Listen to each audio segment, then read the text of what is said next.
On m'entend toujours, ouais, c'est bon. Ok, cool. Ok, ok, on va attendre 2-3 minutes. Je sais pas si ça te va, Emeric. Et Moi, puis, ça me euh, va. et puis après, on va commencer. Et puis de toute façon, on enregistrera le live. Enfin, le live est enregistré. Parce Ok, qu'il y a pas mal de personnes qui ne pouvaient pas y assister. Comme ça, bah, tout le monde pourra en profiter. pas de souci. Je vois que tu as déjà tes planches. Ah, j'ai tout sorti là. Moi, j'étais déjà en train de dessiner avant de préparer le webinar, donc tout était déjà sorti, mais j'ai ressorti des planches au cas où. Bon, hop, je claque. Alors, je risque de pas en avoir en cours de route, mais hop. En vrai, je pense qu'on va bientôt pouvoir commencer. C'est la ponctualité à la japonaise, hein. On va dire ça comme ça. Ouais, on va dire Euh, ça comme ça. alors, je sais pas si... Ok, top, top. Bon, du coup, bah, voici Emeric. Salut. Donc, bah, je vais te laisser en vrai te présenter. Donc, c'est un ami à moi. Et puis bah, en vrai, je vais vraiment te laisser te présenter. Je pense que tu le feras très, très bien. Ok. Bah, bonjour à tous. Moi, je m'appelle Émeric Citret. Comme nom d'auteur, je m'appelle Ichima Uriko. J'ai 25 ans et je dessine du manga depuis l'âge de mes 18 ans. Euh, j'ai commencé le manga en sortant du lycée par le biais d'un ami en fait, qui m'a fait découvrir ça. J'ai toujours été autodidacte au niveau du dessin et même au niveau de l'apprentissage dessin manga. Puis, au fil du temps, j'ai eu l'occasion de commencer à dessiner en fait sur mon propre manga, mes propres œuvres. Et j'ai toujours été fan du Japon, toujours été fan de la culture japonaise. Et quand j'ai eu l'opportunité, avec suffisamment de sous en main et en poche pour pouvoir partir au Japon, et ben, j'ai forcé le pas, je suis parti planche en main. Et de fil en aiguille, j'ai rencontré des personnes, des contacts. Les choses se sont faites avec le temps et j'ai eu l'occasion de travailler, non pas longtemps, un mois, mais un mois en tant qu'assistant mangaka sous la forme d'un stage. Parce que bah, quand on est un mois sur le territoire, on peut pas vraiment gagner de l'argent, c'est pas très très légal. Mais ça m'a permis en fait de découvrir ce que c'était que le monde du manga au Japon et en général. Ça m'a permis aussi d'apprendre énormément, de développer mon dessin, de développer la construction d'un manga. Et quand je suis retourné en France, j'étais plus déterminé que jamais à me lancer dans ce métier. Ce n'était pas l'étincelle qui a déclenché le tout, mais ça a favorisé, ça m'a conforté dans l'idée que je voulais en faire mon métier, quoi. Donc voilà. Ok, c'est... Oula, pardon. Donc, ouais, c'est vrai que c'est un beau parcours que tu as là. Et tiens, du coup, petite question, Enfin, pourquoi est-ce que tu as choisi ce nom japonais? Ichimaru Riko? Ouais. Pour plusieurs raisons et la première raison la plus naturelle, je te dirais que en fait depuis que je connais ma bande de potes du lycée, ils m'ont toujours appelé Rico. Donc je pense abréviation de Emric pour la fin d'Emric. Et je suis un fan inconditionnel du personnage du capitaine Ishimaru dans Bleach. Et en même temps, j'aime bien le délire des ramen. En fait, j'adore cuisiner. J'adore la cuisine. Je prends des cours de cuisine. Et je kiffe les Ah, ramen. Et je voulais faire un clin d'œil entre le personnage de Bleach et je sais pas s'il y en a qui connaissent, les Ichimaku. Et non Ichimaru, Ichimaku ramen de Naruto. Donc voilà. Ça collait bien. Et puis j'ai adopté le blaze.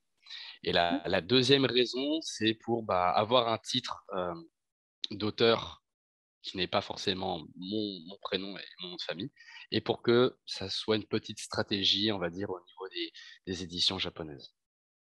Donc ok. voilà. Bah, en tout cas, merci pour cette première présentation. Alors, petit Ok. aparté, juste, si vous avez des questions, vous pouvez les poser en bas. Je crois qu'il y a une section Q&A normalement. Donc, si vous avez des questions, n'hésitez surtout pas à les poser là, on y répondra. On fera une petite session Q&A, enfin question-réponse du coup, à la fin de ce live. Mais du coup, j'avais une petite question. Tu dessines depuis petit du coup, Ouais. et tu as toujours. Alors, j'ai toujours dessiné. Alors ça, c'est la plus grande histoire de ma vie, je pense. En fait, quand j'étais tout petit, et d'ailleurs encore actuellement, j'adore ma mère. Ma mère, c'est la femme de ma vie. Et en gros, étant tout petit, je ne voulais jamais quitter ma mère. Vraiment, depuis mon plus jeune âge, je voulais passer mon temps H24 avec elle. Et en fait, quand il est venu le temps de m'amener à l'école pour la toute première fois, je ne voulais pas aller à l'école. Et ça a été un déchirement quand elle m'a déposé le premier jour à l'école. Grosse frustration suite à ça, quand j'étais à l'école, je ne faisais rien de ce que les autres enfants faisaient. Que ce soit participer aux petits exercices, aux petits cours, aux petites activités, les coloriages et tout ça. Et il y avait une prof qui désespérait en fait de me faire participer parce que j'allais bientôt arriver en troisième section et que je savais toujours pas écrire mon prénom, je savais toujours pas lire, ni rien. Et en fait, elle s'est dit, il faut que je lui fasse faire quelque chose à ce gamin, en fait. Parce que sinon, il va avoir énormément de retard à rattraper. Et donc, du coup, un jour, elle a pété un câble, elle a pris un papier, un stylo, elle a dit, tiens, tu fais ce que tu veux, mais tu me fais un truc, quoi. Et ça a été la première manière, en fait, pour moi de m'exprimer, avant même d'apprendre à lire, à écrire, à compter, à reconnaître les jours de la semaine ou des trucs comme ça. Je m'exprimais par le dessin. Et ça a toujours été là, le dessin. C'est vraiment mon exutoire depuis que je suis gamin. Donc après, suite à ça, j'ai eu des petites lacunes d'orthographe et apprendre la lecture. Je partais d'un retard, mais en tout cas, le dessin, ça a toujours été là. Et jusqu'au collège, lycée, enfin, en tout cas, jusqu'au collège, je dessinais, toujours en autodidacte, sans prendre de cours, mais j'ai jamais vraiment, comment ça s'appelle, j'avais pas vraiment d'ambition avec ça. Ce n'est Ok, que arrivé au lycée que j'ai eu le déclic manga, quoi. d'accord. Et du coup, tu disais que tu avais eu la chance de partir au Japon. Ouais. Alors, Et comment euh, était ce fameux voyage? donc, le fameux pote en question qui m'avait fait découvrir le manga quand j'étais au lycée, euh, lui aussi est un gros fan du Japon. Et en fait, lorsque j'ai commencé à travailler sur des planches, on va dire, à travailler sur un scénario, et que vu que j'étais un gros fan du Japon, lui, il avait un projet aussi en parallèle avec le Japon. Je lui ai dit, bah écoute, est-ce que ça te dit, on se fait 2 semaines que à Tokyo, dans le but de pas se spoil le reste du Japon, parce qu'on a envie de découvrir le reste du Japon sur un prochain voyage d'un an. Et on y va 2 semaines et on y va en mode vacances. Et puis la deuxième semaine, en fait, on en profite pour essayer de pousser des portes. Moi, pour ma part, rentrer dans des maisons d'édition, essayer de rencontrer des contacts. Et lui, c'était plutôt dans le monde du cinéma. Donc on va à Tokyo, c'était en mai 2018. On arrive là-bas, on passe des vacances de ouf, on fait vraiment tout Tokyo, quoi. Tout ce qui peut être fait, on le fait. Et on n'est même pas à la deuxième semaine, en fait, un soir, en rentrant de Shibuya, on sort d'un hub, donc c'est des petits bars. On arrive à Shibuya, on va pour rentrer à l'hôtel, parce qu'on prend les derniers trains, direction Asakusa. On arrive sur le quai, et en fait, je me tiens comme ça sur le quai, et je fais pas trop gaffe à ce qui m'entoure. Et mon pote, il me dit, en fait, est-ce que tu peux te décaler? Il y a un type qui est en train de filmer l'arrivée du métro. Donc, je me pousse, je me retourne, et là, je vois un gars, donc un gadjin, qui a un smartphone, et collé à son smartphone, un énorme focus fisheye d'appareil photo, quoi, Objectif, réflexe, mais collé à son smartphone. Donc moi, je me pousse, je fais, oh, désolé, et je le sors en français tout naturellement, parce qu'on sort d'un bar, je suis un peu pété. On se pose dans le train, il s'assoit en face de nous, il nous dit, ça va les Français? Non, ouah. D'habitude, je suis assez...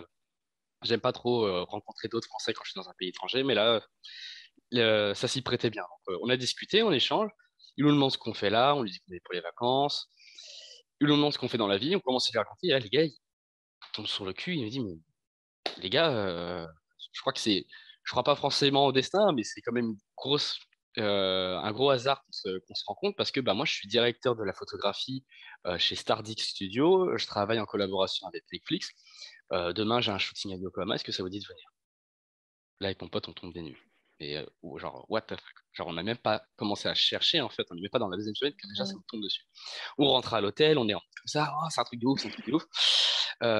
On se fait des plans sur la comète et tout. Et moi, je dis, attends, attends. Moi, je suis du genre un peu très, très terre à terre. Je lui dis, attends, Mhm.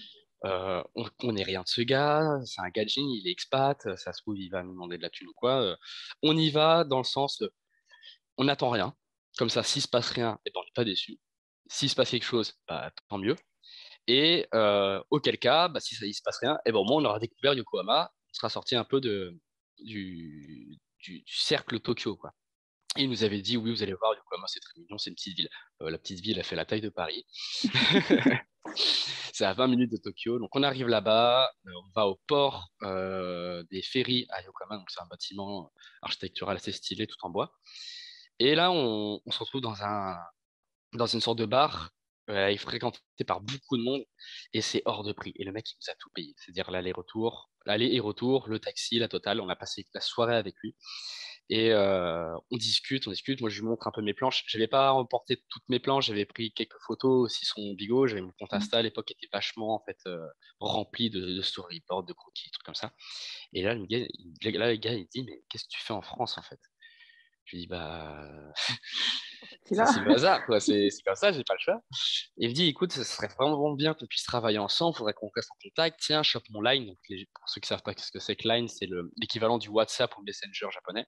Donc, on échange le Line, on reste en contact. Il fait, voilà, les gars, rentrez en France, faites de la thune, et puis vous revenez pour un PVT, et on taffe ensemble, parce que nous, en fait, avec le studio, donc Stargate Studio, c'est la boîte qu'il a lancée avec un Américain, on travaille avec des maisons d'édition japonaises, que ce soit dans l'animation ou dans le manga. Et en fait, on est, comment ça s'appelle, pas des prestataires, mais quand ils ont besoin d'assistants, on leur envoie.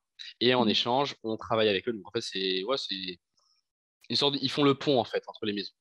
Donc moi, je rentre en France, je commence à trouver un petit job en tant que caissier chez Bricorama, je fais de la thune et tout à mort. Et puis j'ai l'occasion de partir, mais j'ai passé pour un PVT, donc je me dis, bah, je fais un premier mois, on fait un test, et après je reviendrai pour un an. J'arrive là-bas, et grosse expérience. Au début, enfin, je savais pas trop comment ça allait se passer parce que j'avais des petites idées. Puis je suis un gros fan de Bakuman, donc dans ma tête, je me suis dit, ça va peut-être se passer comme dans Bakuman, on sait pas. J'arrive là-bas, donc dans mon sac, j'ai des plumes de manga, j'ai du papier pour dessiner, j'ai des planches, j'ai des croquis. Et je me dis, peut-être je vais en profiter pour montrer mon manga. Et les 2 premiers jours, j'ai zéro réponse. Je suis livré à moi-même sur Tokyo, je suis tout seul. Bah, je me dis, bon, j'avais rencontré à Yokohama, je savais qu'il vivait à Yokohama, je vais essayer de bouger sur Yokohama, peut-être que je vais le croiser. Je bouge sur Yokohama et j'avais pris une share house là-bas aussi, j'avais une chambre. Et il me recontacte, il dit, écoute, là, j'ai un truc pour toi si tu veux. J'ai une auteure de manga qui cherche en fait des assistants et je lui ai parlé un peu de toi, je lui ai montré tes dessins et elle aimerait en fait bah, faire un test, voir si ça marche. Et puis si ça marche, bon, bah, tu es là juste pour un mois, on te prend sous forme de stage, tu vois, parce qu'on peut pas vraiment. Normalement, on n'est pas censé pouvoir te payer. Mais t'inquiète, on fera ça en sous-sous. Moi, je dis OK. On se rencontre dans un café, on discute, on échange. À l'époque, mon japonais n'est pas très correct. Mais bon, on baragouine et puis j'ai la chance de parler couramment anglais, donc ça passe. Donc franchement, c'était nickel. Et on va au studio. Et là, premier déclic, quand j'arrive dans le studio, je me rends compte qu'ils sont tous sur tablette graphique. Mais vraiment tous, hein. Et moi, je suis le seul comme ça, avec mes plumes. Et je n'avais jamais utilisé ni de logiciel de dessin, ni de tablette graphique. Je n'étais pas du tout à l'aise avec ça. Moi, j'étais vraiment sur le traditionnel. Donc, il a fallu que j'apprenne. Et on m'a passé un papier, une feuille. Elle m'a dit, voilà, est-ce que tu peux me faire une planche, grosso merdo? Donc, elle m'avait passé en exemple, en fait, une planche à elle. Elle m'a dit, voilà, essaye de la reproduire et tu as toute l'après-midi pour le faire. Je fais OK. Je fais la planche et en fait, elle s'est servie de ça pour voir où étaient mes défauts et mes qualités pour savoir sur quel poste, en fait, dans l'assistant, je pouvais être. Et donc, du coup, moi, j'étais chargé de faire des petites retouches corrections sur le décor et rajouter du détail. Par exemple, elle faisait donc tout ce qui était les personnages, le cadrage, le storyboard. Elle passait ça à un assistant qui faisait tout ce qui était les aplats, les poses des trames, un autre assistant qui commençait à faire les décors, et moi j'étais l'assistant de l'assistant qui fait les décors. Donc quand par exemple il faisait un bâtiment, et puis s'il fallait faire des hachures, du détail, de la texture, il me le passait, il m'avait fait des petites annotations, ou alors des fois il me le disait directement, je qu'on travaillait à côté, et moi je les faisais. Et on a fait ça pendant un mois, et c'était mortel. Ouais, du coup, c'était comment cette. Parce que je pense qu'au Japon, ça doit être assez. Je sais pas, clac, clac. Ouais, Donc, alors, c'était du coup ma première expérience parce que je n'ai pas eu d'occasion d'avoir d'expérience en France. J'avais pas vraiment fait de démarche en France pour me lancer dans le manga. Donc, pour le coup, vraiment full expérience. Moi, j'avais mes propres méthodes de travail, donc il a fallu m'adapter à leurs propres méthodes de travail. Donc, je vais prendre de manière générale et puis après, je vais rentrer dans les détails. Donc, la journée type, c'est tu arrives, il est 7 heures, parce qu'il faut arriver avant le mangaka. Donc, on arrive au studio, il est 7 heures, chacun à son poste. La veille, au début de la semaine, généralement, il y a toutes les annotations et les objectifs du mangaka qui est donné soit sur un tableau, soit sur des papiers, ou soit directement sur les planches. et chacun prend son poste dans le silence le plus total. C'est-à-dire que si tu veux écouter de la musique, tu peux, mais tu mets un casque, quoi. C'est pas de bruit. On se pose là, on commence à faire donc, nos tâches respectives, et là, tu as la mangaka qui arrive, donc tout le monde dit bonjour, tout le monde incline la tête, bonjour sensei, et puis elle va direct au fond dans le bureau, se mettre au calme, fait une petite sieste pour récupérer de la veille. Parce que eux, c'est pas du 35 heures, hein, il y a même pas on peut même pas dire si c'est du 40 heures, 60 heures ou 80 heures semaine. Ça dépend du format de l'édition, parce que eux, ils sont sur un format à parution hebdomadaire, et chaque semaine, ils doivent rendre entre 19 et 20 pages, enfin 19 et Ah 30 oui, pages plutôt, chaque par semaine. Qu'il semaine? pleuve, ouais, par semaine. Qu'il pleuve, qu'il neige, qu'il soit malade ou quoi, il est faux. Et une fois que tu as signé en série dans un magazine, parce qu'ils fonctionnent l'édition par magazine. Si tu publies un chapitre, donc à raison hebdomadaire, et puis cumulé, à la fin, tu te retrouves avec un tome au fil du temps, et après, le tome sort en série. Et donc, eux, ça fonctionne comme ça. Et ils travaillent sur tablette pour aller beaucoup plus vite. Et pour en même temps, en fait, c'est pour avoir le ratio temps-qualité. Donc, D'accord. c'est Donc ce c'est qu'il y a pour de ça mieux. qu'il y a ce système de chaîne entre guillemets avec la Ouais, mangaka ouais, c'est qui ça. est. En fait, il y a Ok. certains mangaka qui travaillent sans assistant parce que bah, ça dépend de leur code de popularité ou de leur façon de travailler. Parce que des fois, ils n'arrivent pas à travailler avec des assistants. Parce que Mm. ça demande de manager aussi, hein. C'est quelque chose quand c'est pas ton taf de faire du management. Ouais. Il faut gérer une équipe. Et donc voilà. Et donc après, comment ça se passe? Donc elle, en fait, elle prend une feuille. Elle est sur ses storyboards. Le début de semaine, donc le premier jour, elle va faire tous les storyboards. Nous, en attendant, on va travailler sur les planches, tout ce qui va être les corrections de la semaine dernière, avant de les filer à l'éditeur. Parce que l'éditeur vient en fin de semaine ou des fois en fin de journée. Bah, s'il vient en fin de journée au milieu de la semaine, c'est pour voir comment on avance. Et en fin de semaine, il vient tout récupérer. Et donc, en gros, donc, on est là, on est en train de travailler. Et donc, elle prend après ses planches, elle commence à faire les personnages, elle fait tout au crayon. Et tout ce qu'elle n'a pas le temps de faire, parce qu'il faut aller vite, et bah, elle retourne la feuille et elle fait des annotations. Case 1, c'est ça. Et tout est écrit en japonais. Et moi, je le rappelle, à ce moment-là, mon japonais, il n'est pas bon. Alors, l'écriture et la lecture, encore moins. Mais je ne suis J'imagine. pas le seul étranger. Il y avait un Italien, il y avait un Anglais et il y avait deux Espagnols. Donc, Ah oui. qui eux aussi étaient, mais eux, ils étaient là depuis bien plus longtemps. Ça faisait 5 ans qu'ils étaient sur le territoire. Ils ont bougé sur plusieurs projets d'assistants. Et donc, bah, la chance de l'anglais, c'est que tu peux facilement communiquer. Tu reprends la feuille et tu fais, elle a marqué quoi là? Et tu suis les annotations. Donc ça se passe comme ça. Et dès que tu as des questions et que tu veux en fait avoir un contact physique, et bah ça se passe comme dans toute entreprise japonaise, c'est que tu en parles à ton supérieur, qui en parle à son supérieur, qui en parle à son supérieur, qui en parle au sensei. Et soit le sensei te répond directement, soit ça redescend les échelons. Donc il s'agit de bien se faire comprendre parce que ça peut vite partir en téléphone arabe. Il y avait des informations qui peuvent disparaître et des informations qui peuvent apparaître malgré toi. Ouais. Donc c'est assez marrant, mais il faut bien le prendre. Et tu travailles pas dans l'attention, mais c'est sport addict parce que donc, comme je disais, tu arrives à 7 heures et donc tu arrives avant elle, il faut que tu partes après elle, donc après le mangaka. Et généralement, la fin de semaine, c'est le rush. C'est le rush, mais fois 10. C'est-à-dire que si elle est là jusqu'à 4 heures du mat, t'es là jusqu'à 4 heures du mat. Nous, il y avait une salle pour se reposer avec une télé, une console, des futons pour pouvoir dormir. Et je crois que en même pas une semaine, j'ai compris qu'il fallait que je rende ma chambre de 9 mètres carrés dans un guest house que j'allais payer pour rien. Donc, autant dormir au studio directement. Moi, je serais sur place. Et il y avait toujours quelqu'un on s'organisait, il y avait toujours quelqu'un qui allait faire les courses au 7-Eleven pour amener à manger et tout. Donc, en vrai, bonne ambiance. En vrai, bonne ambiance. Puis, niveau musique, on était tous orientés, comment ça s'appelle? Funk japonaise et jazz. Donc, on Ouais. avait tous à peu près les mêmes goûts musicaux. Donc, à la fin, on enlevait les casques et puis on mettait la musique. Et de temps en temps, on allait manger aussi avec la mangaka. Ça, c'était assez cool parce que bah, elle payait tout. En fait, c'était pris en charge par la maison d'édition. Donc, elle disait, voilà, commandez ce que vous voulez. Ok. Ah, donc il y a vraiment une bonne cohésion Ouais, c'était dans le sympa. Et groupe, puis, quoi. t'es au cœur même de Tokyo, dans les studios. Donc, Ouais, ça doit être. si tu as envie, à un moment, de t'aérer et t'as envie de faire une petite activité pour te vider la tête, il y a tout qui est ouvert à 24-24, quoi. Même quand il est 4 heures du mat, bon, bah, vas-y, je vais dans un. je vais faire du Ça, c'est baseball génial. ou je vais dans une bande arcade et puis ça part, quoi. Puis je reviens dans 30 minutes, comme ça je me suis vidé la tête, j'ai fait autre chose et puis je reviens frais et dispo, quoi. Donc voilà, c'est comme Ok. ça que ça s'est passé. Et moi, le truc qui m'a le plus surpris, c'est le niveau, quoi. C'est le niveau de dessin. Ah ouais. Je tiens à le préciser. Je suis arrivé là-bas. Bon, quand tu te lances dans le manga, tu as toujours tes amis, ta famille, tes proches, et les gens que tu rencontres qui vont dire, mais c'est ouf ce que tu fais et tout, c'est un truc de malade. Je l'entends. Et eux-mêmes, avant d'arriver, ils me disaient, c'est ouf ce que tu fais. Mais franchement, enfin, je suis très critique envers mon dessin. Euh, Personnellement, je le considérais que mon niveau comme étant vraiment mais nul. C'est vraiment mais pourrave. Je suis arrivé là-bas, j'ai vu ce que les autres assistants faisaient. C'était 100 fois mieux que parce qu'ils sont en formation aussi, hein. C'est de la formation, être assistant. Mhm. Je me suis senti vraiment mais pourrave. Mais le fait de travailler avec des gens qui ont un niveau monstre, en même un mois a suffi déjà à me faire monter d'un niveau mais fois 10 quoi. Le niveau, il est Ouais, d'être en permanence hallucinant. avec.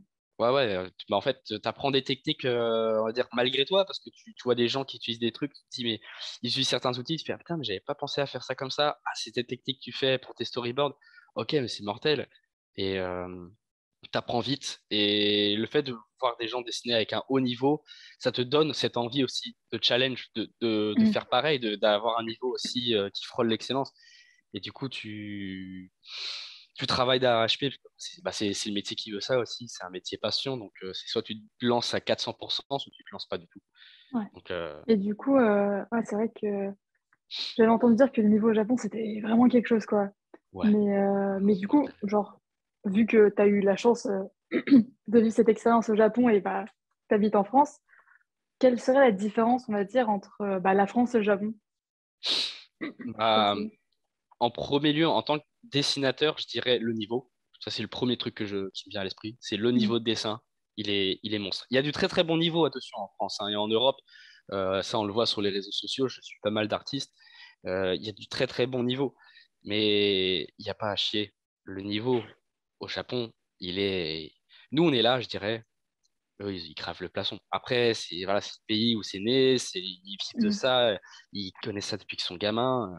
C'est un autre délire, hein. Non, franchement, c'est un peu pour comparer, si vous voulez, c'est comme si que nous, on était. J'aime bien la comparaison avec le basket, parce que j'adore le basket. Je trouve des similitudes dans le basket avec le dessin. C'est que, si vous voulez, c'est comme si que nous, en France, on était les régionales, et même pas encore le petit truc de ville, tu vois. Et là-bas, c'est la NBA, les All-Stars, quoi. Mais vraiment, c'est le Ouais, il y a niveau, un il est, niveau. mais il y avait des assistants. En fait, t'es pas obligé d'être majeur au Japon pour travailler dans le monde du manga, quoi. Il y avait des assistants, ils avaient 15 ans, 16 ans, et ils ont des Ah niveaux, oui. mais ah ouais, ouais, non, mais il y a du niveau, mais tu te dis, mais moi, par exemple, lorsque je réalise une planche de A à Z, donc du storyboard à la correction, donc après l'ancrage et le tramage à la totale, ça me prend, avant ça me prenait une journée, maintenant ça peut me prendre une après-midi pour une seule planche. Et une après-midi, mais sur une planche basique de merde, tu vois, vraiment simpliste, quoi. Eux, la planche, ils te la rodent, quoi. Mais quand je te dis ils te la rodent, c'est que dans la matinée, elle est faite, quoi. Mais elle est faite, mais peaufinée. C'est pas une petite planche basique comme moi, non, c'est une planche avec beaucoup de détails, quoi. Non, non, c'est des monstres. C'est des monstres du travail. Ah ouais. Et puis, c'est des passionnés aussi. Donc, Oui, ça, et puis ça il y fait a plaisir aussi de cette. rencontrer des passionnés. Ouais, ils sont assez carrés aussi, donc ils font les Ouais. Et choses puis tout à après, fait check, quoi. je dirais que la troisième grosse différence, c'est la charge de travail. Mhm. Après, ça, c'est pas propre au manga, je dirais, c'est propre au système éditorial japonais, la charge Mhm. de travail. Mais c'est colossal, hein. C'est colossal. Je pense que très peu de Français sont prêts à travailler. Ah ouais. Ah ouais, ouais, non, non, non, c'est dur, hein, c'est dur. Mais Ouais, faut quand, être quand prêt on à. aime, on compte pas. Quand on aime, on compte pas. Ouais, c'est vrai que. Non, c'est vrai. Ouais, c'est vrai que les Japonais, ils ont une tendance. Enfin, c'est aussi un peu dans la culture, on va dire, du travail, Ouais, tout ah oui, ça, quoi. clairement. Ça a toujours été ça, Euh, le travail avant tout. En fait, le travail, c'est. Eux, ils partent du principe que quel que soit le métier que tu fais, il faut que tu t'y investisses à fond. Et ils ont un proverbe qui est sois violent et rigoureux dans ton travail pour être pleinement zen et épanoui et heureux dans ta vie de tous les jours. Et tu le ressens, tu le vois vraiment quand ils travaillent, quoi. C'est que ils sont focus à 100%. la pause déj, Mhm. si tu dois la prendre au taf, tu la prends au taf, quoi. C'est pas tu sors 1 heure pour manger, ça n'existe pas sortir 1 heure pour manger. Et même des fois, ils sautent le repas du midi, hein. On va manger que le soir, à la limite. Et Ouais, tu t'investis pleinement et à fond, quoi. C'est à 400%. C'est soit tu le fais à fond, soit tu le fais pas. C'est comme ça que ça fonctionne là-bas. ouais, Et puis c'est un milieu qui est c'est les extrêmement Japonais. compétitif, donc t'as pas non plus le choix. Ouais, surtout, ouais, je pense que dans le monde du manga, ça va être hyper compétitif. Mais tiens, en parlant de ça, du coup, qu'est-ce que j'allais dire? Tu participes à un concours ou tu vas Ouais. participer à un concours? Je prépare un concours. Tu Donc, prépares un concours. moi, dans mes projets, en fait, dans mon objectif de devenir mangaka, j'avais le choix entre la France et le Japon. Et je suis toujours, en fait, à cheval sur les deux. En fait, je me prépare à 2 concours. Un actuellement que je suis en train de préparer, mais c'est le concours Tezuka qui est au Japon. Et le deuxième où j'attends, en fait, bah, qu'il soit annoncé, qu'il y ait comment ça s'appelle? Il y ait les explications sur la démarche du concours, qui est le Mhm. concours d'Angoulême Jeune Talent, donc, qui, pour le coup, lui, est français. Et donc là, actuellement, je prépare le concours Tezuka. En fait, le concours Tezuka, c'est le tremplin donc des jeunes auteurs ou autrices, je ne sais pas si ça se dit, qui veulent devenir mangaka et qui ont une œuvre à présenter. Donc c'est un concours ouvert à tous, hein. Il y a pas de système d'inscription. Tu as un délai en fonction du moment où tu as commencé à travailler. Tu as jusqu'à octobre pour fournir 55 planches maximum ou minimum, je sais plus. En tout cas, il y a un délire de 55 planches, Ok. ancrées, tout ancré, avec un format respecté et il n'y a pas d'obligation de scénar, il n'y a pas de thème, c'est libre, quoi. Et il D'accord. y a un système de 3 finalistes, c'est-à-dire qu'ils vont faire un top 10, mais les top 10, bah, ils auront leur nom dans le concours, on pourra consulter leurs œuvres, mais ils seront invités à réessayer, quoi. Et les 3 premiers, bah, ils reçoivent un prix, donc un prix je crois le premier c'est 17 000 euros, le deuxième c'est 8 000 et le troisième c'est 4 000 euros. Ah Le oui, premier a droit à signe direct, en fait, signature de contrat pour une parution hebdomadaire avec le lancement de sa série. Le deuxième, je crois qu'il a droit, pareil, à pas un contrat, mais en gros, on le lance sur un one-shot, il peut démarrer un one-shot, puis on voit comment ça se passe.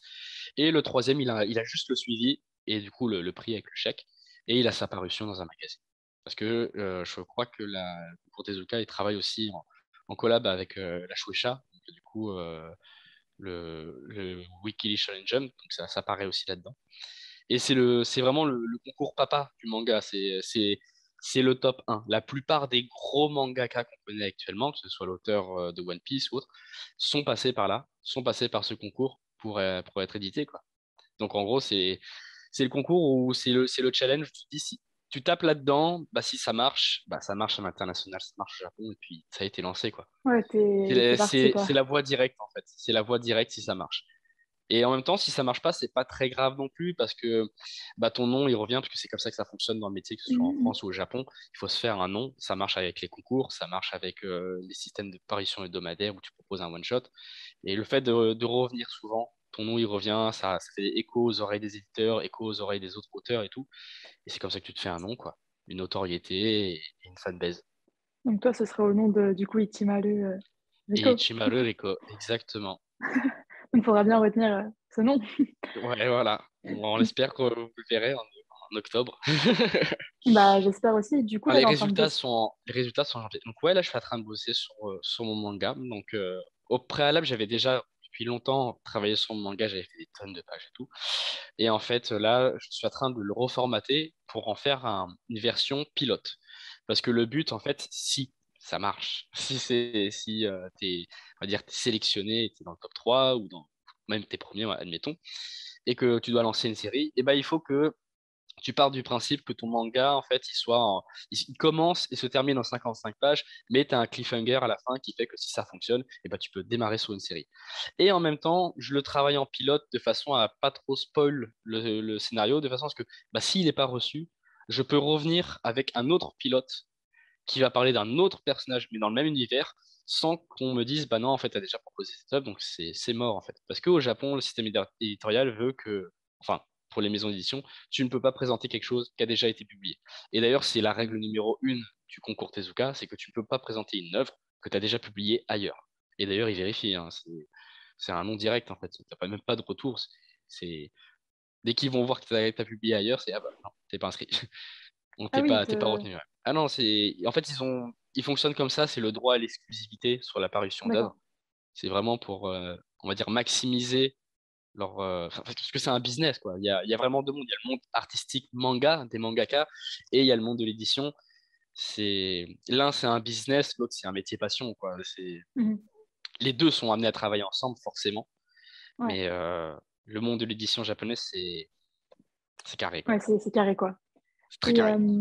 est-ce que tu veux essayer de nous montrer une Une, planche ou... une petite planche? Ouais, ouais. Ah bah attends, je vais même vous en montrer deux. Donc, Donc, je sais pas si on voit bien. Je vais essayer de euh, bien. je sais pas si vous voyez bien. Vous pouvez mettre un pouce ou... Hop. Ouais, ok, ça a l'air d'être good. Et du coup, ah, c'est vraiment... Attends, je vais mettre en grand. Là, c'est vraiment planche à la traditionnelle, donc fait à la plume. Ok, c'est magnifique. Et du coup, donc ça va être la planche que tu es en train de...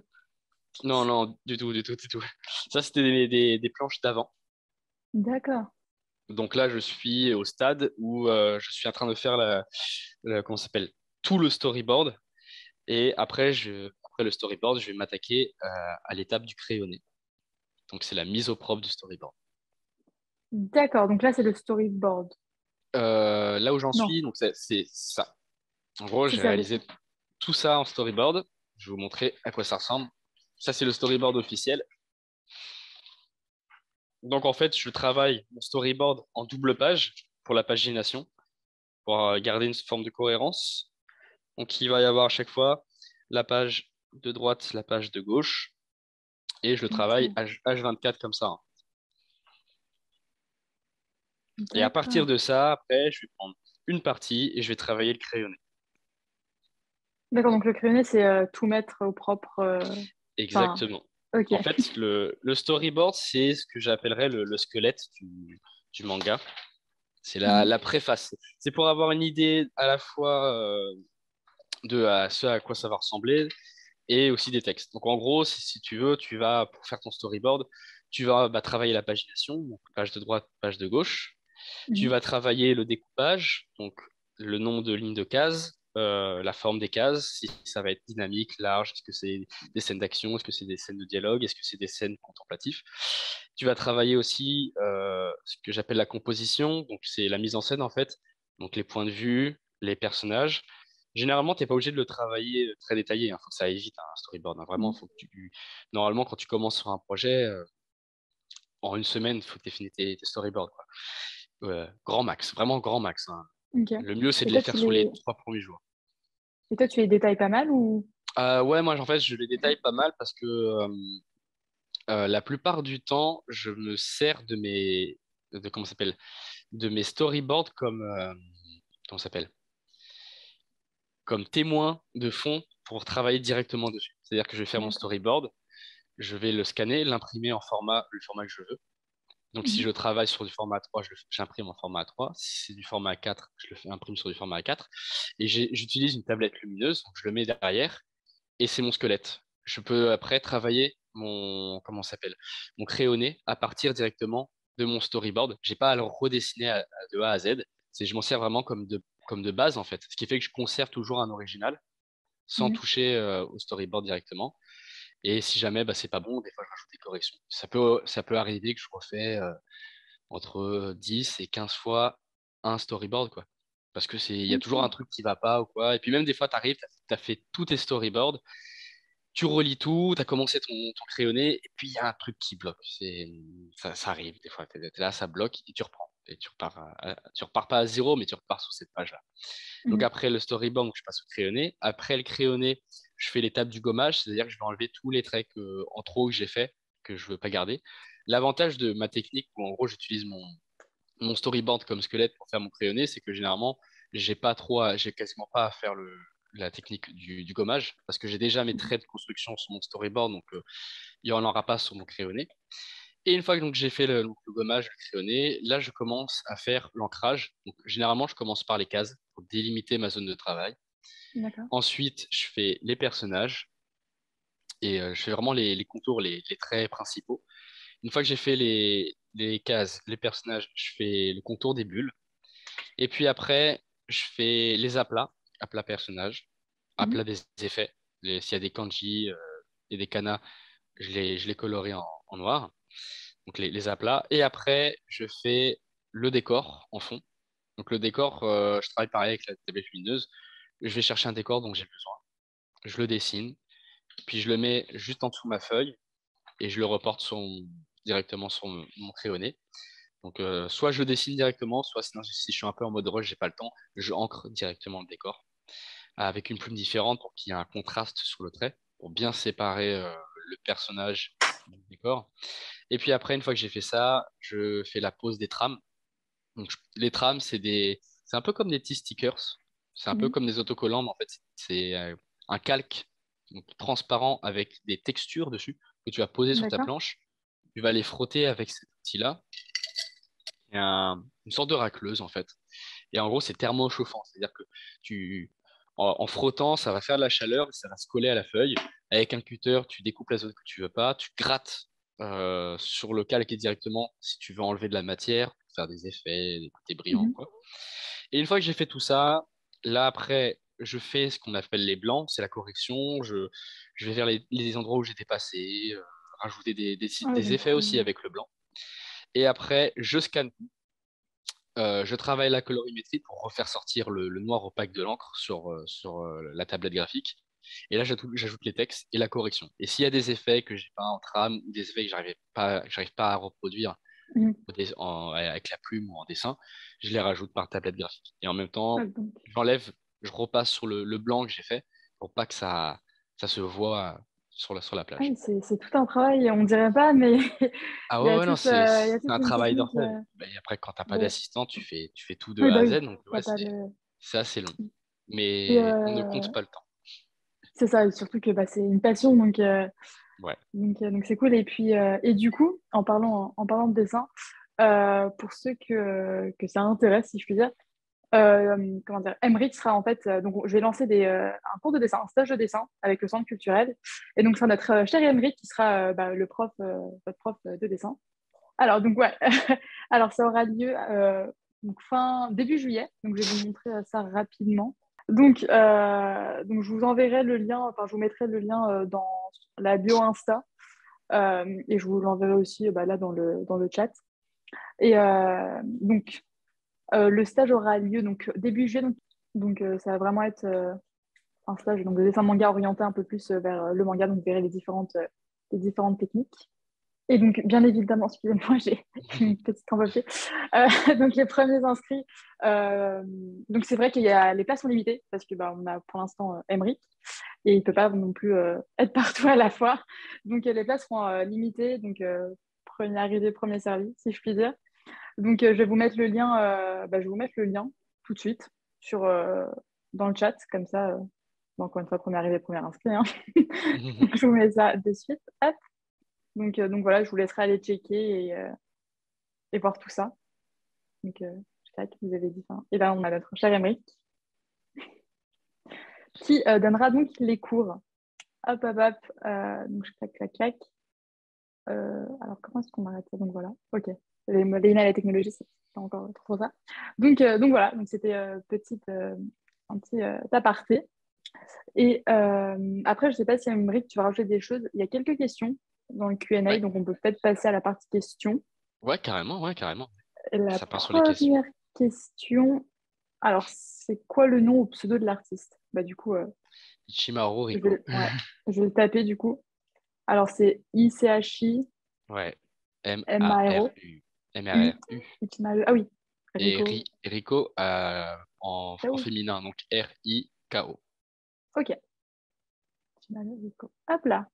Donc Ichimaru Rico. Ça, c'est hyper stylé comme nom, je trouve. Merci. Du coup. Ensuite, la deuxième question, c'est alors du coup en rapport avec, tu sais, le rythme de travail au Japon.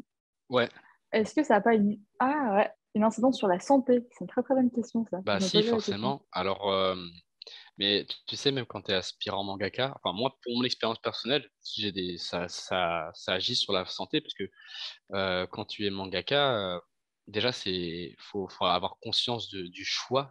C'est pas, on entend souvent en fait beaucoup de gens qui disent je veux être mangaka.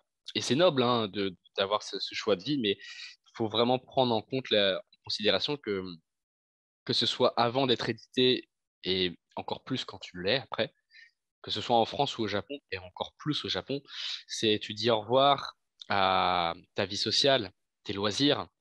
Tu vis comme un ermite, tu vis pour ton travail. C'est du taf, mais du taf, mais monstrueux, quoi. Et c'est pas un taf où tu te dis, une fois que tu as fini, tu es tranquille et tu partiras en vacances. Tu dis au revoir aux vacances, tu dis au revoir à tes week-ends, parce que bah, au Japon, tu n'as que le dimanche pour te reposer. Tu travailles le samedi. Et quand tu es mangaka et que tu es sérialisé, tu n'as qu'un seul jour de vacances, c'est pour le nouvel an. Et la Ah oui, remise des prix qui a lieu chaque année de l'édition au Japon. ah, donc tu as Et deux c'est tout, jours. hein. Et c'est tout. T'as rien d'autre. Et tu travailles 24/24. Et Ouais, ouais, c'est usant. Donc après, quand tu dois suivre des deadlines avec des temps de parution hebdomadaires, parce que nous, en France, on reçoit les mangas japonais déjà sortis en tome, tout fini, tout beau. Donc, on n'a pas le recul suffisant pour se rendre compte de ce qui se passe au Japon, mais il faut bien comprendre qu'un manga, avant d'arriver à un format de 200 pages comme ça, eh ben, ce même tome, il va apparaître chaque mois. Chaque mois, il y a un chapitre qui sort, qu'il pleuve, ouais. qu'il neige, qu'il y ait le Covid ou ce genre de choses, ça va Que tu sois sortir, quoi. malade. Il Ouais. faut, il faut le sortir, quoi. Parce que le métier de mangaka n'est pas un métier comme un autre métier où quand tu rentres, bah ça y est, t'es rentré et t'es tranquille. Non, tu fais constamment tes preuves. C'est-à-dire que même les grands mangaka actuels que tout le monde lit, que ce soit One Piece ou même encore Dragon Ball Z ou autre, ils continuent d'être dans la compétition. Ouais, Ils donc en sont fait, tu soumis à travailles un toujours. classement. En fait, quand tu deviens mangaka, c'est pas un titre à vie. Tu dois conserver ce titre. En tout cas, au Mhm. Japon, tu dois conserver ce titre parce que tu as un classement et si tu sors de ce classement, bah t'as que trois chapitres pour te rattraper. Et si tu n'as pas réussi sur ces trois chapitres à regagner en code de popularité, et bah salut, tu nous laisses trois Ouais. tomes pour finir ton manga. Et après ces trois tomes, tu repars à zéro. Retour à la case départ, tu dois revenir Ouais, donc avec un c'est. nouveau manga. Donc tu refais le système de concours et tout ça, quoi. Donc ouais, c'est intense. Si tu travailles seul, la charge elle est encore plus immense. Et Ouais, donc plus tu es populaire, je dirais que plus tu es populaire, bah, plus il y a de l'attente et donc plus la charge de oui, plus tu as travail elle besoin va être de. grosse. Et, Ouais, donc ça et peut quand même. on reste avant tout des êtres humains, donc on n'est pas des imprimantes sur pattes. Et Mhm. ouais, forcément, ça a des conséquences parce que bah, rien que moi, hein, pour mon expérience personnelle, donc moi je suis aspirant mangaka, donc j'aspire à devenir mangaka. Donc j'en vis pas pour l'instant. Et j'ai un job alimentaire à côté en 35 heures. Mhm. Je travaille le matin et toutes mes après-midi et tous mes week-ends, je les passe à ça. Donc, avec mon travail alimentaire, je me lève à 5 heures. Non, je me lève à 4 heures et je commence à 5 heures et je finis grand max à Mhm. 14 heures. Et après, quand je rentre chez moi, je prends le temps de vite fait manger, faire une petite sieste de 30 minutes et je dessine jusqu'à minuit, 1 heure. Donc, ce qui me laisse Mhm. même pas 2, 3 heures de sommeil chaque nuit, tu vois. Et Ah oui, d'accord. ça encore, c'est soft parce que au Japon, il y en a des fois, ils dorment pas. Ah, donc faut vraiment faire gaffe. Quand t'arrives en fin de semaine et que t'as l'éditeur qui est là en mode bon, il est 4 heures du mat, t'as toujours pas fini. C'est le rush là, finis tes planches, Ouais. faut que je les emmène à l'édition. Demain, c'est publié quoi. Donc le gars, ouais, tu travailles à la sueur de ton front. Ouais, donc faut faire Faut attention accepter quand même. ça. C'est une part de sacrifice. Faut aimer travailler vraiment, mais comme un acharné. Faut pas avoir peur d'avoir des crises d'insomnie, euh, d'être constamment fatigué, d'avoir comment ça s'appelle, des crampes à la main, c'est des douleurs au dos parce que tu es avachi sur ta Mhm. table. Et puis, des fois, quand t'as pas de manque d'inspiration, c'est l'horreur. C'est l'horreur intégrale parce que t'as pas le temps d'écrire un script. Il faut aller vite. Donc, Ouais, c'est ça. Donc il y a un moment. tu vas direct sur le storyboard et puis go, go, go, quoi. Non, mais après, faut le vouloir. C'est pour ça Oui, que voilà, je pense que c'est un style de vie aussi, et puis c'est une c'est passion, donc ça. au C'est final, ça. En fait, c'est le genre de métier où tu te c'est. dis, si ton on va dire ton principe de vie, ton objectif de vie, c'est pas trop travailler et gagner beaucoup. Ou Alors, alors, si tu vises gagner beaucoup ou avoir du succès, bah, c'est que tu t'es planté de métier, quoi. Parce que c'est pas du tout ouais. ça le monde du manga. C'est du travail, beaucoup de travail, de la compétition qui est extrêmement rude pour rester au Mhm. niveau, pour garder son titre ou pour même devenir simplement mangaka. Et il y a Ouais, beaucoup de c'est vrai que ça doit sacrifices. être. Ouais. Mais Après, du voilà, coup, tu restes humain, tu as envie de t'en sortir, de te faire des loisirs, mais il faut faire la part des choses. c'est ça. Exactement. Il y a une autre question. Quel conseil donnerais-tu pour débuter et apprendre le dessin style manga? Alors, justement, le conseil number one que je donnerais pour faire du dessin style manga, c'est un conseil qu'un mangaka m'a donné au Japon, c'est de ne surtout pas essayer de dessiner du manga. Ça peut paraître bête, mais la plupart des mangaka lisent pas beaucoup de mangas. Déjà parce qu'ils n'ont pas le temps. Ils aimeraient en lire, mais ils ont pas le temps d'en lire. Et Ouais. les gens lisent plus de mangas que les mangaka eux-mêmes. Et regardez beaucoup de films, surtout, parce que bah, la construction d'une planche manga, en tout cas pas pour le dessin manga, mais pour la construction d'une planche, c'est si tu prends un film, tu le découpes, tu prends les meilleures scènes, ça se construit de la même manière, que ce soit au niveau des plans, de la mise en scène, du scénario, du script, tout pareil. Donc regardez beaucoup de films, des films qu'on n'aime pas, ne pas s'imposer de barrières, Mhm. briser ses barrières, sortir de sa zone de confort. Si on a une difficulté, il faut travailler ces difficultés jusqu'à la gérer. Se donner un objectif quasi inatteignable, parce que l'objectif, c'est pas ce qui va arriver à la fin, mais c'est tout le chemin que tu auras parcouru pour arriver à cet objectif. Donc, tu Mhm. prends un auteur de manga que tu surkiffes, dont tu trouves son dessin malade, tu te dis, voilà, mon but, c'est de dessiner comme lui ou mieux que lui. Ça va être hardcore, mais au moins, tu vas te prendre des techniques de fou. Et surtout, essayer de ne pas dessiner manga. C'est très important. Ouais, donc Pourquoi? les trois. Mhm. Parce que en voulant dessiner du manga, on, on fait ce qu'on appelle du manga bateau, quoi. C'est que c'est du manga qui, dans le dessin, n'a pas vraiment d'âme. Le dessin manga, on en a une vision en France qui est très on va dire cliché, mais Mhm. en soi, le dessin manga s'il se base sur les classiques du manga. Donc, c'est gérer l'anatomie humaine, gérer aussi le dessin architectural, parce que bah, il faut des fonds. Hein. C'est bien beau des personnages qui se tapent, mais il faut apprendre aussi à, comment ça s'appelle, à mettre tout ça en scène dans un décor Mhm. crédible et qui puisse d'une case à une autre être ressemblant pour pouvoir planter le décor et que le lecteur puisse s'orienter et ne pas être paumé en fait dans l'action. Mhm. Ouais. Et puis voilà, après pour ce qui est de créer un manga en général, ouais, regarder des films, lire Ouais, donc beaucoup les de trois romans. points. Ouais. Ouais, lire beaucoup de romans et sortir de sa zone de confort, lire et regarder des choses qu'on n'aime pas forcément, surtout des cas d'école, parce que c'est Mhm. important de voir les erreurs des autres pour ne pas les reproduire. Et en tout cas, voilà. Et surtout, ne pas trop lire de manga et essayer de dessiner du manga, parce que c'est indirectement, tu te mets à recopier. C'est pas mal de recopier, au contraire. C'est Faut un bon forcément apprentissage inspirer. pour apprendre des techniques. Moi, là, ça m'arrive énormément des fois de refaire des planches entières. Je prends un manga, j'essaie, voilà. Je veux apprendre à dessiner de l'action, bah, il a fait comment et je recopie. Le copier, c'est pas mal en soi, c'est une bonne technique pour apprendre. Mais après, pour dessiner sa propre œuvre, faut sortir de ce côté manga en fait. Parce qu'après, le dessin manga, ça se travaille. Il faut trouver son style et ça se Mhm. développe. Et à force de travail, à force de technique, tu vas développer ton style et tu vas faire un manga. Parce qu'on pense souvent que le manga, c'est axé sur un style graphique particulier. Mhm. Non, le manga, le vrai manga, c'est bah, il y a des thématiques manga, il y a comment ça s'appelle, il y a la façon de découper une planche manga, il y a la manière où la narration se fait aussi, Mhm. il y a Mhm. l'idée aussi C'est vrai. qui tourne autour du manga. C'est pas que du graphique. Hein. L'aspect graphique, ça doit être secondaire. Et même si c'est très important d'avoir Mhm. un bon design, tu peux avoir un dessin manga et ne pas faire du manga. C'est justement ce que dit la plupart des éditeurs, c'est que tu peux arriver avec des planches en mode, tiens, ils sont là en mode, alors le dessin, il est parfait. Mais par contre, bah, c'est pas manga, quoi. Ouais. C'est tout ce que tu veux, mais c'est pas manga. Parce que l'idée, Ouais, elle y est donc, pas là, tu retrouveras pas ton public, quoi. Donc, les 3 points clés, c'est vraiment ne pas vraiment lire de manga, Ouais, regarder un maximum de films, enfin de lire ouais, pour vraiment, beaucoup de voilà. films. Et, De tous les genres, tous les toujours, styles. et toujours Sortir de viser, sa... Ah, c'est ça, Viséo, sortir, sortir de sa viser, oui, zone de sortir confort de sa et zone de Viséo. confort. Et surtout, la rigueur. La rigueur, la rigueur. Force de travail. Donc, c'est acharnement à fond. Moi, par exemple, pour acquérir mon style, mon propre style et le propre style de dessin manga, parce que je le rappelle, j'ai Mhm. commencé à 18 ans et moi, j'étais plutôt dans le style comics, bande dessinée.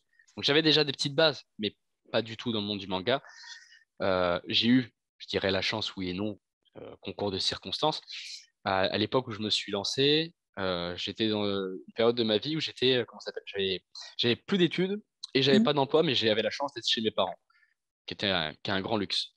Donc je touchais j'avais abandonné mon job étudiant à l'époque et je me suis consacré en fait à mon auto-formation pendant un an. C'est-à-dire que pendant un an, de 9h à 4h du mat, tous les jours, même les week-ends, Mhm. même le dimanche, j'ai fait que ça, que dessiner. Il fallait que j'apprenne l'anatomie. Bon, j'ai acheté des bouquins d'anatomie et puis je me Ouais, suis donc, c'est essayé. vraiment la rigueur qui a C'est fait la que. rigueur en fait, c'est l'expérience, c'est la pratique qui va développer ton dessin. Tu deviens pas un génie, un monstre du dessin juste par envie et en faisant quelques dessins. Pour donner un ordre d'idée, Ah ça c'est la ouais. charge de travail que je réalise en, ouais, en 3 mois de taf, quoi. Ah oui, d'accord. Et franchement, c'est petit, hein. Ça paraît gros. Là, il y a un 2 3 4 5 6 7 8 neuf. Voilà, Ah il y oui, a c'est vraiment. 10, il y a 10 projets. Donc, en gros, 10, là-dedans, à chaque fois, t'as un projet storyboard et tu as les planches qui Ok. suivent derrière. Donc, en C'est soi, tu as hyper. 5 projets, Ouais. tous sur le même manga. Ça, c'est Mhm. petit comparé à ce que les Japonais ils font, hein. Ouais, ça doit Quand t'es être. signé, ça devient ton quotidien journalier, hein. C'est presque. C'est monstrueux. Enfin, bon, je suis un petit peu dans l'abus, mais voilà, c'est l'idée, quoi. C'est que Ok, ok. c'est pas quelques petits dessins qui vont attirer l'œil d'un Ok. éditeur, quoi. Ok, C'est faut un travail concret c'est fait hyper avec le intéressant en vrai. Ok, ok, top. Top, top, top. Du coup, en vrai, c'était hyper intéressant. Enfin, je vois pas d'autres et d'autres questions. questions. Je vois pas d'autres questions, mais du coup, en tout cas, j'espère que. Bah, merci déjà à tous pour votre présence, pour commencer. Et puis, bah, en vrai, j'espère que ça vous a plu, enfin, de pouvoir justement.